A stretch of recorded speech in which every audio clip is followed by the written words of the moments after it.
एक हिंदी मूवी के 2 गानों के बोल है, वो इस कदर है कि ये रचना कितनी सुंदर है और इस रचना को बनाने वाला कितना सुंदर होगा। उस बोल के आखिरी अल्फाज को मैं बदल रहा हूँ और वहाँ पर शातिर शब्द को जोड़ रहा हूँ। क्योंकि जिस माउंट आबू में एक बाथरूम बनाना भी कानूनी रूप से मुश्किल नहीं, असंभव लगता है। नया कंस्ट्रक्शन करना, वहाँ पर अगर कोई व्यक्ति 50 कमरों की इतनी बड़ी इमारत खड़ी कर दे, वो भी प्रशासन के नाक के नीचे, बिना किसी को हवा लगे, तो उसके लिए तो ये विशेषण जोड़ना ही पड़ेगा कि कितना वह शातिर होगा। नमस्कार, मेरा नाम है विशाल और आप देख रहे हैं थिंक 360। मुद्दा ये गरमाया है इस बाजार में कि माउंट आबू जो राजस्थान के मुकुट का वह नगीना है, जहाँ पर न्यू कंस्ट्रक्शन अलाउ नहीं है, वहाँ पर आप देखिए मेरे पीछे आपको कई कंस्ट्रक्शन हुए इमारत दिख रही है। यहाँ पर करीबन 3 इमारत है जिसमें 50 से भी ज़्यादा कमरों को बनाया गया और सरकार ने यहाँ पर 50 कमरों को सील कर दिया इस नाम पर कि नो कंस्ट्रक्शन जोन में ये काम नहीं किया जा सकता, इसलिए हम इन्हें सील कर रहे हैं। अब हम यहाँ तारीफ तो करेंगे कि सील किया, लेकिन प्रश्न यहाँ उठते हैं 2। क्या इन्हें सील करना एक खाना पूर्ति है? क्योंकि ऐसे कमरे बनाने के लिए लगता है रॉ मटेरियल, यानी कि कंस्ट्रक्शन का सामान, जैसे कि सरिया, बालू, सीमेंट के ब्लॉक्स, ये कांच, ये डोर, ये सब कुछ, पते, ये सब आए कहाँ से? क्योंकि जिस मार्ग से ये सब आते हैं, वहां पर सरकार ने करोड़ों लाखों का खर्च करके वहां पर कैमरे, टोल नाका बनाया हुआ है, जिससे वहां पर आने वाली हर गाड़ी को चेक किया जाए, नियमों को नियमबद्धता से वहां चेक किया जाए। लेकिन वहां किसी प्रकार से कोई चेक नहीं हुआ और ये सब कुछ यहाँ तक पहुंच गया, तो क्या टोल नाकों के लोगों की मिली भगत है या वह लोग सो रहे थे? दूसरा कि जब सामान यहाँ पहुंच गया तो उसके बाद क्या कर रहे थे यहाँ के एसडीएम मैडम और नगर आयुक्त? जिन एसडीएम मैडम की हम बात करें, उनका नाम है डॉक्टर अंशु प्रिया जी, जो 2022 के बैच की है, जिनकी ऑल इंडिया रैंक 16 आई थी। उन मैडम से हम पूछना चाहेंगे कि मैम, जब आपके यहाँ के विभाग के लोग, कोई सामान्य व्यक्ति 2 कमरे बनाता है तो उसको जेसीबी ले जाकर फुल जस्ते के साथ निस्म नाबूद करती है और लिखती है, अगले दिन अखबारों में इस बड़ी बड़ी कटिंग्स आती है कि प्रशासन एकदम सचेत है, ताकत में है, एकदम कड़क होकर काम अपना कर रहा है बड़े नियमों के साथ। लेकिन जब इतनी बड़ी प्रभावशाली लोगों की इमारत बनती है, तब आपका प्रशासन क्या करता है? जहां 2 कमरों को तोड़ने के लिए आप अपने हाथों हाथ चले जाते हैं, वहां इतने बड़े कमरों के लिए ऐसा सौतेला व्यवहार क्यों?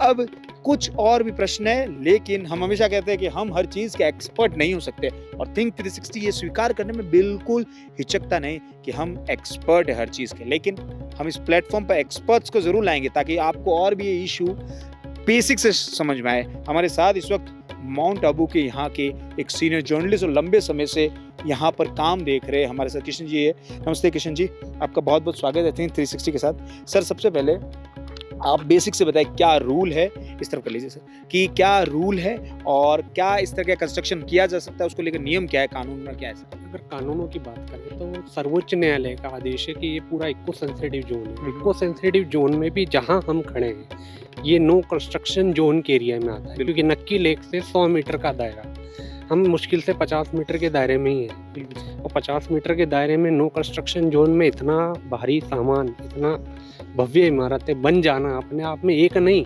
करोड़ों प्रश्न पैदा कर रही है उस व्यवस्था पर, उस सिस्टम पर जिसका दावा ये हमेशा करते आए हैं। और वो व्यवस्था इतनी चाक चौबंद बताती है कि हमारे पास एक से एक कैमरे हैं, हमारे पास इतने कर्मचारी हैं, हमारे पास इतना दस्ता है, हमारा प्रशासन 2400 घंटे सचेत रहता है, तो फिर कैसे इमारतें बन जाती हैं? हैरानी होती है उस व्यवस्था पर, तरस भी आता है उस व्यवस्था पर कि आखिर ये इतना सब आता रहा, आप देखते रहे, इमारतें बनती रही। एक दिन में हो सकता था, 1 महीने में हो सकता था, 1 साल में हो सकता था, या फिर इसमें भी कोई मिली भगत थी।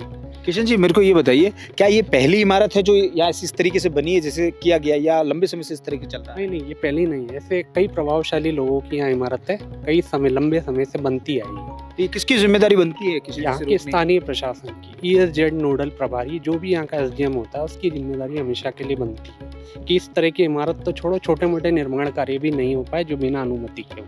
मैं फिर शब्द जोड़ रहा हूँ, जो बिना अनुमति।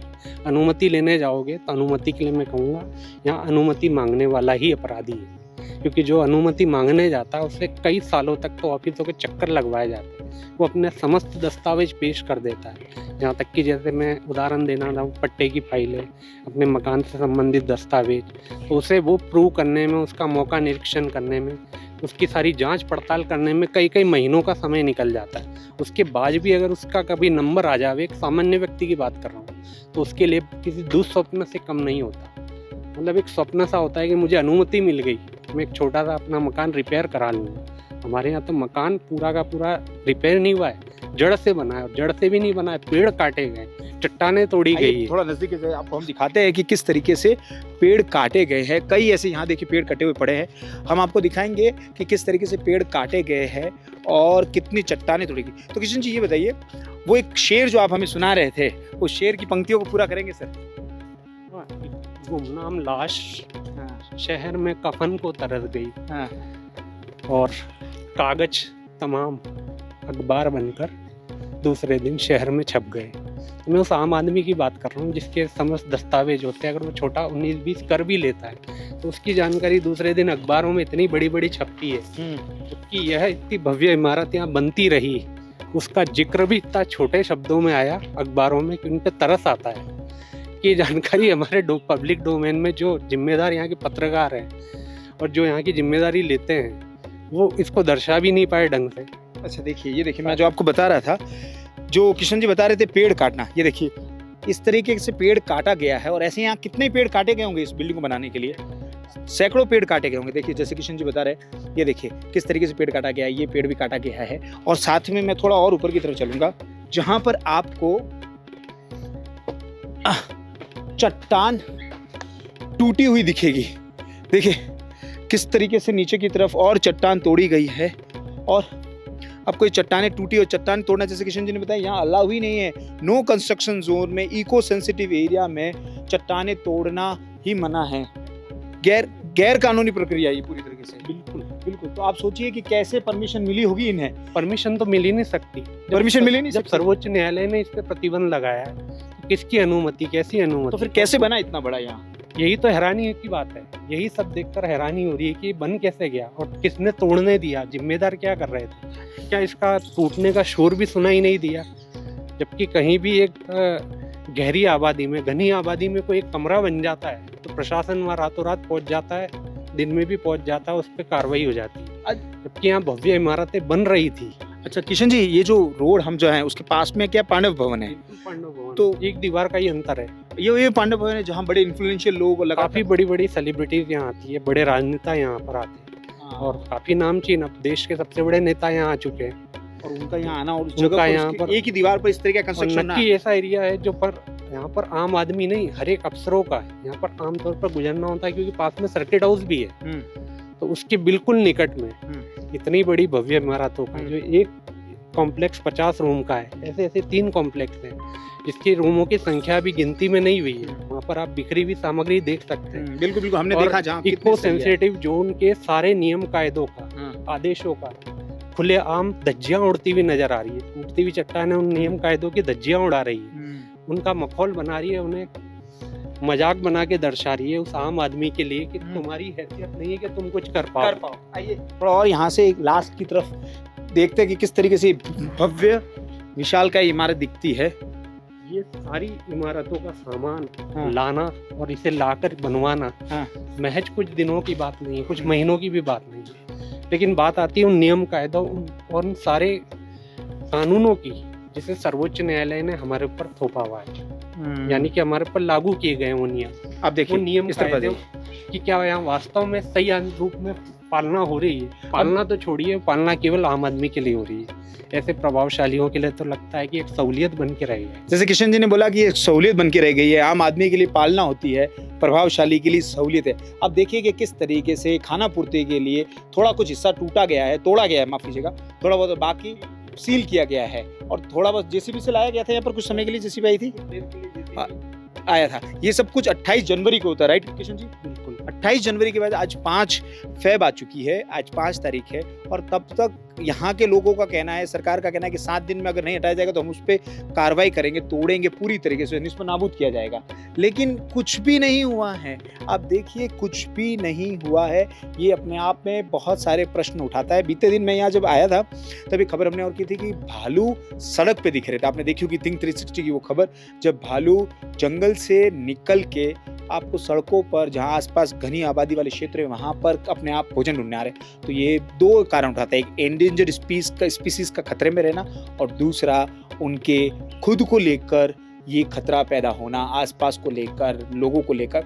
वहीं दूसरी बात ये है कि बीते दिन हमने देखा था कि कैसे यहाँ पर आए दिन इलीगल तरीके से सामान, कंस्ट्रक्शन का सामान माउंट आबू में आ रहा है। बिकॉज जैसे कि किशन जी ने बताया और आपने हमारी रिपोर्ट्स में भी देखा है कि कुछ दिनों पहले, जनवरी के शुरुआती दिनों में एक बस में 12 जनवरी के शुरुआती दिनों में एक बस में सीमेंट के ब्लॉक्स दिखे हैं। ठीक है, वो बस किसी तरीके खराब होने की वजह से वहाँ के प्रशासन के, किसकी वजह से, उसका टायर फट गया था और टायर वहीं बस बेबस हो गई थी। और उस बेबस बस को जब हमने जाके रिपोर्टिंग की तो उसमें सीमेंट के बड़े बड़े ब्लॉक्स थे। अच्छा, तो देखिए इन्होंने बताया कि सीमेंट के ब्लॉक्स थे।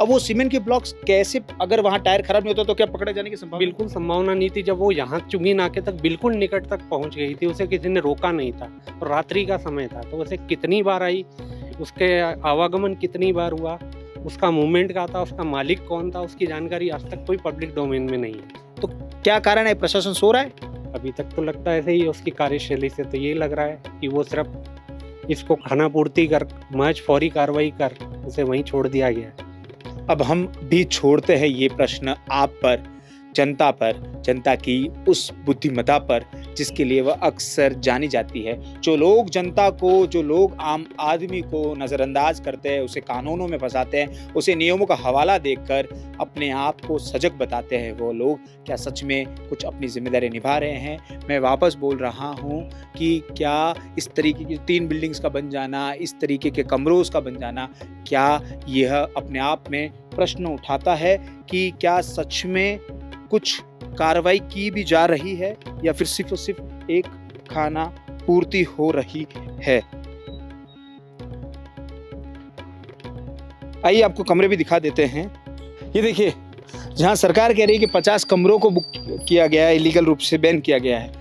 या देखिए, इस संपत्ति का निर्माण अवैध बिना सक्षम स्वीकृति के होने के नगर पालिका द्वारा इस संपत्ति को आज दिनांक 28/1/2026 को सीज किया जाता है। आज्ञा से आयुक्त नगर पालिका आबू पर्वत, रूम नंबर 111।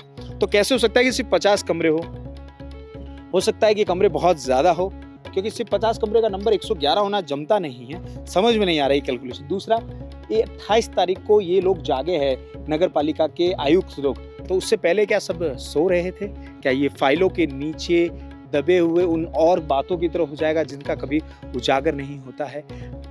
तो जैसे कि मैं लगातार बता रहा था आपको कि इस नो कंस्ट्रक्शन जोन में आप देखिए कि कितने सारे कमरे हैं, जो 50 कमरे सरकार ने सील कर दिए हैं यहाँ के प्रशासन ने। तो इन कमरों का क्या, उसमें भी यहाँ पर इस तरीके के झंडे लगे हुए हैं। मैं कैमरामैन से रिक्वेस्ट करूंगा कि जूम करे।